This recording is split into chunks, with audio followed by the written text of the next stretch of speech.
আদালতের নির্দেশে, সুপ্রিম কোর্টের নির্দেশে অযোগ্যদের তালিকা প্রকাশ হয়েছে। এবার কিন্তু সেই যোগ্যরা নানানভাবে দাবি তুলছে।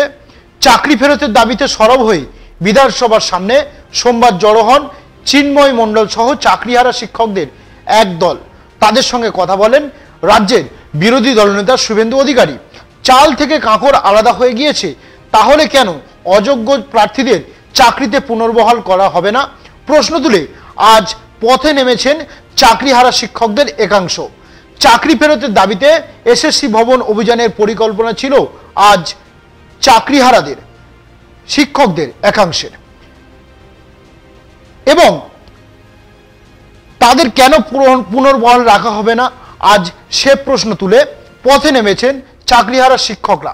চাকরি ফেরতের দাবিতে এসএসসি ভবন অভিযানের পরিকল্পনা ছিল আজ চাকরিহারাদের একাংশের। মিছিলের অনুমতি না দিলেও বিকেলে 4 জন প্রতিনিধি নিয়ে আশ্চর্য সদনে চাকরিহারা শিক্ষক সুমন বিশ্বাসকে যাওয়ার অনুমতি দিয়েছে হাইকোর্ট। এদিকে চাকরি ফেরতের দাবিতে সবার হয়ে বিধানসভার সামনে সোমবার জড়ো হন চিন্ময় সহ চাকরিহারা শিক্ষকদের এক দল। তাদের সঙ্গে কথা বলেন রাজ্যের বিরোধী দলনেতা শুভেন্দু অধিকারী। তিনি যোগ্যদের পাশে থাকার আশ্বাস দিয়েছেন।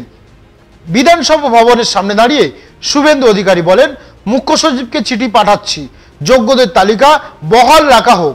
বিরোধী দলনেতা বলেন, ভেজাল যখন বাদ দেওয়াই গিয়েছে তখন বাকিদের নিয়ে এগোনো যাবে না কেন? তিনি মুখ্য সচিবকে চিঠি দেবেন বলে জানান। শুভেন্দুর প্রস্তাব, সর্বদলীয় প্রস্তাব নিয়ে সুপ্রিম কোর্টে যাক রাজ্য সরকার। তিনি বলেন, যোগ্যদের চাকরি বহাল রাখতে সরকার বিধানসভার সর্বদলীয় প্রস্তাব আনুক। আশ্বাস দেন যোগ্যদের চাকরি বাঁচাতে বিনা বিতর্কে সরকারের প্রস্তাবকে সমর্থন করবেন তারা।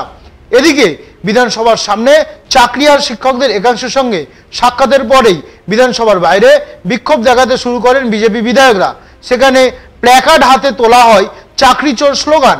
মুখ্যমন্ত্রীর পদত্যাগের দাবিতে প্ল্যাকার্ড হাতে স্লোগান তোলে বিজেপি।